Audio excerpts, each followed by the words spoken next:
आपने भी कई बार सुना होगा यूपीएससी एग्ज़ाम के बारे में। बहुत लोग बोलते हैं कि यूपीएससी की तैयारी कर रहे हैं। यूपीएससी की तैयारी कर रहे हो तो पढ़ना तो पड़ेगा। ये एग्ज़ाम बहुत ज़्यादा टफ होता है। आज के हम इस वीडियो में जानेंगे कि यूपीएससी एग्ज़ाम क्या होता है। आज के इस वीडियो में हम जानेंगे कि यूपीएससी पास करने के बाद आप क्या बन सकते हैं और यूपीएससी एग्ज़ाम कौन कौन दे सकता है। इसके लिए कितनी पढ़ाई करनी होगी, कम से कम कितनी पढ़ाई करनी होगी जिससे कि आप ये एग्ज़ाम दे सको। ये एग्ज़ाम कब होता है, इस एग्ज़ाम की फ़ीस कितनी होती है। इस वीडियो में यूपीएससी के बारे में आपको सारी इन्फॉर्मेशन मिलेगी। अगर आप भी यूपीएससी की प्रिपरेशन कर रहे हो तो इस वीडियो को एंड तक ज़रूर देखना। यूपीएससी की सारी इन्फॉर्मेशन आपको आज इस वीडियो में मिलेगी। हेलो दोस्तों, तो अब हम अपनी वीडियो शुरू करते हैं। सो प्लीज़ वीडियो को एंड तक ज़रूर देखना। यूपीएससी के बारे में जानना है तो सबसे पहले हम शुरू करते हैं यूपीएससी की फुल फॉर्म से। तो दोस्तों, यूपीएससी का फुल फॉर्म क्या होता है, आइए जानते हैं। यूपीएससी का फुल फॉर्म होता है यूनियन पब्लिक सर्विस कमीशन, जिसे हिंदी में कहते हैं संघ लोक सेवा आयोग। दोस्तों, ये एक नेशनल लेवल का एग्जाम होता है। यूपीएससी कई एग्जाम कंडक्ट करवाती है, जैसे कि सिविल सर्विस एग्जाम है, एनडीए एग्जाम्स है। सिविल सर्विस का एग्जाम क्लियर करने के बाद आप आईएएस बन सकते हैं, आईपीएस बन सकते हैं। और आप एनडीए का एग्ज़ाम क्लियर करके, मतलब नेशनल डिफेंस एकेडमी, आप दोस्तों डिफेंस में जा सकते हो, जैसे नेवी हो गया, आर्मी हो गया, इन सब में आप जा सकते हो। इसके अलावा दोस्तों यूपीएससी आईएएस का एग्ज़ाम करवाता है। इसी तरीके के बहुत सारे जो एग्ज़ाम्स है वो यूपीएससी की तरफ से करवाए जाते हैं।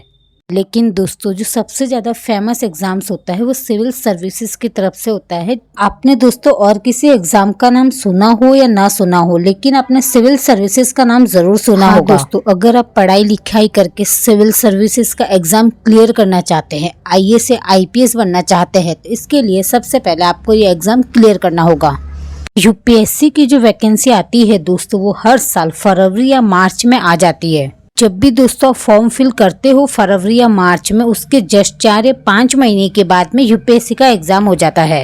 ये जो फॉर्म है वो ऑनलाइन अप्लाई होता है। इसकी जो फीस होती है, जनरल और ओबीसी जो कैटेगरी है उसके लिए मात्र 100 रुपये की फीस होती है। और ऑल कैंडिडेट है, जिसमें SC ST आती है, उनके लिए बिल्कुल निःशुल्क होता है ये। अब चलते हैं एक महत्वपूर्ण टॉपिक के बारे में। मतलब बहुत सारे स्टूडेंट का डाउट होता है कि एज लिमिट क्या होती है, तो आइए हम इसके बारे में बात करते हैं।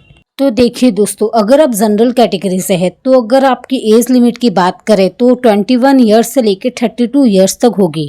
और अगर आप ओबीसी में आते हैं तो यहाँ पे आपको 3 साल की छूट मिलेगी। मतलब आप 21 साल से लेकर 35 साल तक यूपीएससी का एग्जाम दे सकते हैं। इसके साथ ही दोस्तों, अगर आप SC और ST कैटेगरी से आते हैं तो और आपको 5 साल की छूट मिलेगी। 21 ईयर से लेकर 37 ईयर तक आप इसमें अप्लाई कर सकते हैं। अब बारी आती है कि कौन कितनी बार अप्लाई कर सकता है। ऐसा तो नहीं है कि आप 21 साल से लेकर 32 साल तक हर साल अप्लाई कर सकते हैं, तो नहीं दोस्तों, ऐसा इसमें नहीं है। कैटेगरी वाइज थोड़ा इसमें डिफरेंट है। अगर आप जनरल कैटेगरी से है तो आप एग्जाम 6 बार अटेम्प्ट दे सकते हैं, जब तक आपकी एज लिमिट न हो जाए। और दोस्तों, अगर आप ओबीसी कैटेगरी में है तो आप ये एग्जाम 9 बार दे सकते हैं। अगर दोस्तों आप SC और ST कैटेगरी में आते हैं तो इसमें जब तक आपकी एज लिमिट है तब तक आप एग्जाम दे सकते हैं। इसमें अटेम्प्ट का कोई क्राइटेरिया नहीं रखा गया है। एक और चीज़ों की स्टूडेंट के मन में कंफ्यूजन होता है। अगर कोई यूपीएससी का फॉर्म फिल कर देता है और अगर उसके बाद उसने एग्ज़ाम नहीं दिया तो वो काउंट होगा या नहीं होगा, तो नहीं दोस्तों, वो काउंट नहीं होगा। अगर आपने प्री का एग्ज़ाम दिया है तो वो काउंट होगा, बट अगर सिर्फ आपने फॉर्म फिल किया है और कोई एग्ज़ाम्स नहीं दिया है तो वो काउंट नहीं होगा। अब हम बात करते हैं कि यूपीएससी का एग्ज़ाम कितने स्टेट में कंप्लीट होता है। तो यूपीएससी का एग्ज़ाम 3 स्टेट में कंप्लीट होता है, जिसमें सबसे पहले हम देते हैं प्री का एग्ज़ाम। तो दोस्तों, प्री एग्जाम क्लियर करने के बाद आप मेंस एग्जाम में जाओगे, और अगर आपका मेंस एग्जाम भी क्लियर हो जाता है तो फिर आप इंटरव्यू तक जाते हो। सारे स्टूडेंट के मन में ये डाउट रहता है कि हाँ, मैंने फॉर्म फिल किया और मैं एग्ज़ाम देने नहीं गया तो चलो ठीक है, वो काउंट नहीं होगा।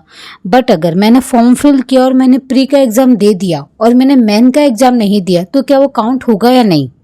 तो जी हाँ दोस्तों, वो काउंट होगा, क्योंकि आपने प्रीलिम्स एग्ज़ाम दिया है तो वो काउंट में गिना जाएगा। दोस्तों, ये एक बेसिक इन्फॉर्मेशन थी। आई होप कि आपको ये वीडियो अच्छा लगा हो। अगर वीडियो आपको अच्छा लगा हो तो प्लीज़ मेरे चैनल को सब्सक्राइब कर देना और वीडियो को लाइक कर देना।